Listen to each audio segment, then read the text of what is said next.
여러분 안녕하십니까, 진성호입니다. 신문에 실리는 칼럼 20년 30년 전만 해도 엄청난 파워를 가졌습니다.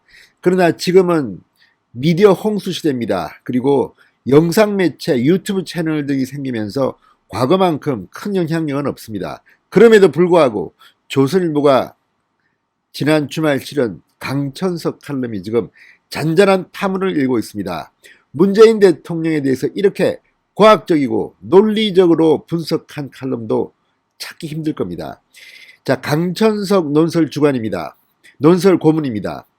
과거 조선일보 정치부장, 동경특파원, 편집국장, 조선일보 주필을 지낸 원로 언론인입니다. 칼럼으로서 한때 정말 대단했습니다.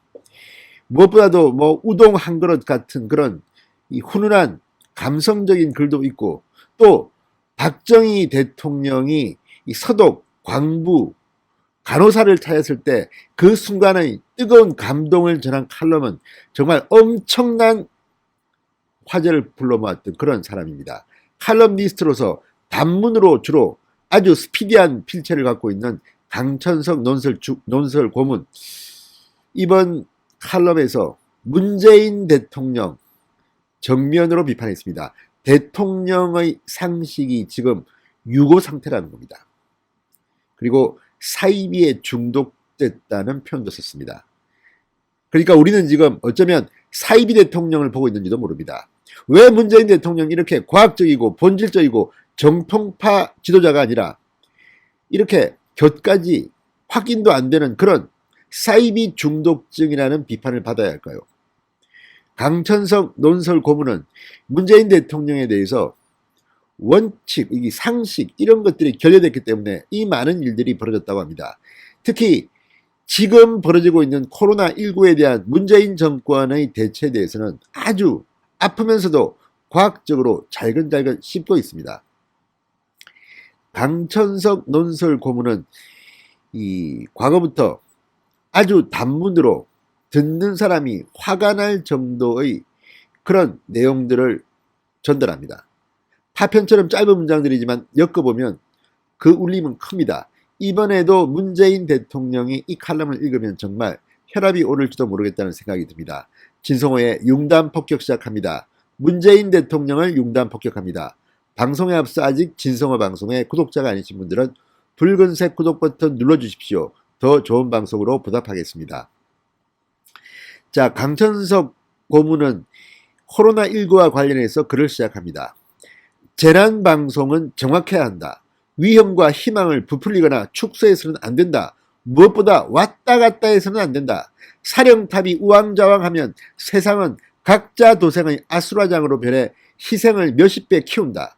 세월호 어린 희생자들 영전에 고맙다는 글을 남기고 들어선 정권이라 이런 이치마는 단단히 깨쳤겠거니 했다. 자, 시작부터 문재인 대통령이 방명록에 쓴 고맙습니다. 정말 이런 방명록을 쓰는 문재인 대통령의 정신 상태가 어떨지 많은 국민들은 의심했습니다. 그런데 어쨌든 세월호 정권이라는 말이 들 만큼 안전에 대해서는 안전 대통령이 되겠다고 그렇게 선거 공약을 내세웠던 문재인 대통령이 지금 코로나19를 대하는 자세는 어떨까요? 강 고문이 썼지만 우왕좌왕해서는 안 됩니다. 왔다 갔다 해서는 안 됩니다. 부풀리거나 축소해서는 안 됩니다. 정확해야 합니다. 그러나 지금 문재인 대통령이 하고 있는 태도는 뭘까요? 강 고문의 글은 이어집니다. 문재인 대통령의 코로나 발언록을 쫓아가 보자. 지난 13일 지금은 절체절명의 시간이자 엄중하고 비상한 상황이라고 했다. 그 날 전에는 긴 터널의 끝이 보인다는 말을 3번 되풀이했다. 11월 21일 G20 화상 정상회담에선 한국은 신속한 진단검사와 역학조사로 확산을 막았다. 한국 경험이 세계 각국에 참고가 되기 바란다고 했다. 그날 255명이던 확진자는 사흘 뒤 553명으로 뛰었다. 침몰 직전 세월호 선내방송도 이 정도로 왔다 갔다 하지는 않았을 것이다. 자, 세월호에 고맙다고 했던 문재인 대통령 처음 단락부터 거의 멘붕 상태에 빠뜨리고 있습니다. 지금 세계는 백신 확보 여부에 따라 코로나 불길에서 탈출하는 나라와 불길 속에 갇힌 나라로 양분됐다. 영국, 미국, 캐나다, 유럽연합 회원국 27국과 일본은 백신 접종을 시작했거나 곧 시작할 예정이다. 싱가포르, 홍콩, 말레이시아도 상당량의 백신을 확보했다. 구조 사다리가 없는 한국은 제3세계 국가들과 이 탈출 광경을 지켜보고 있다. 한국이 계약했다는 영국산 백신은 임상시험이 끝나지도 않았고 세계에서 가장 권위 있는 의약품 심사기관인 미국 FDA의 승인도 받지 못했다.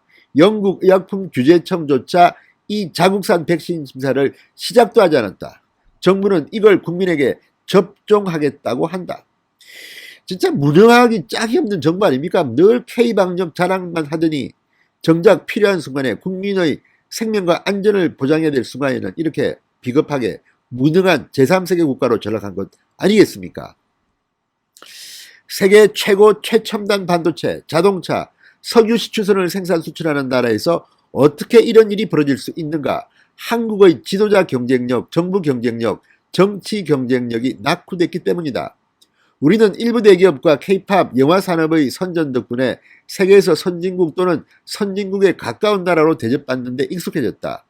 국가 지도자는 물론이고 상당수 국민도 이걸 당연스럽게 여긴다. 그러나 이것은 사실이 아니다. 한국은 선진 부문과 후진 부문이 병존하는 이중국조 국가다. 일부 대기업 건강보험, 공항, 항만, 도로 등의 사회 간접 자본은 선진 부문이다. 반면 지도자의 현실인식, 미래 비전, 법치의 안정성, 정부 역할과 정치 행태, 노사관계, 복지 시스템의 효율성, 시민단체의 도덕성과 공공의식은 후진의 허물을 벗지 못했다. 대학도 중진국 수준이다. 문제는 후진 부문이 선진 부문을 지휘감독, 감찰하고 명령을 내린다는 것이다. 후진인 문재인 정권이 지금 선진인 대기업 이런 것들을 지금 명령을 내리고 감찰, 감독하고 있습니다. 이 말도 안 됩니다. 이런 역행은 상향평준화가 아니라 선진화된 부분의 토대까지 허물 위험이 크다.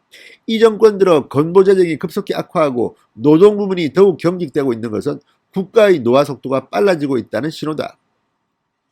코로나 불길에 갇힌 나라 모습은 후진에 짓눌린 선진이 내는 비명이다. 사이비를 걷어내야 한다. 겉으로 보기에는 비슷해도 근본이 전혀 다른 걸 사이비라고 한다. 사이비 종교만 해로운 게 아니다. 사이비 과학은 미심만도 못하다. 자, 그러면서 문재인 정권의 사이비를 이야기합니다. 기업 투자가 없어도 정부가 일자리를 만들 수 있다는 경제학은 사이비다. 대통령을 위한 에너지 강의의 저자 리처드 뮬러 버클리대 교수는 후쿠시마 원전 사고에서 방사선 누출로 인한 사망자는 한 사람도 없다고 단언했다. 자, 그는 의회 정원에서 지구온난화의 확실한 근거를 제시해 미국 의회의 생각을 바꿔놓은 인물이다. 반면 문재인 대통령은 고리원전 1호기 영구정지 선포식에서 후쿠시마 원전 사고로 2016년 현재 1368명이 사망했다고 했다. 사이비 물리학에 감염된 것이다. 검찰개혁의 본질은 없는 죄를 만들지 않고 있는 죄를 덮지 않는 것이다. 검찰총장 징계 과정은 없는 죄를 어떻게 만드는가를 생중계하듯 보여줬다. 대통령 혼자 속고 속이는 개혁이다. 윤석열과 이 원전을 통해서 왜 사이비에 이렇게 이 정권은 물들어 있는지를 생생하게 밝힙니다. 후쿠시마 원전 사고로 사망자가 없다고 단언했는데 문재인 대통령은 1368명이 사망했다고 감염된 발언을 했다는 게 강천석 고문의 취지입니다.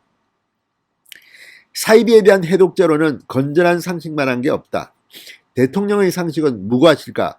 대통령은 공수처 신설은 권력형 비리에 대한 사정의 칼을 하나 더 만드는 것인데 독재 운운하는 것을 상식적으로 이해하기 어렵다고 했다. 상식적이라는 말을 썼습니다. 대통령의 상식과 판단력이 유고 상태다. 이게 강천석의 결론입니다. 문재인의 상식과 판단력은 지금 유고 상태에 빠진 겁니다. 어떻게 해야 될까요? 자, 강천석 고문이 이야기했지만 지금 대한민국은 후진 부분, 정치 부분이 선진 부분, 기업을 지금 지휘하고 있습니다. 이러다가 나가 망하겠습니다. 특히 코로나19를 대처하는 문재인 정권의 이 무능은 앞으로 탄핵을 당해도 할 말이 없게 됐습니다. 진성호의 융단 폭격이었습니다. 여러분 감사합니다.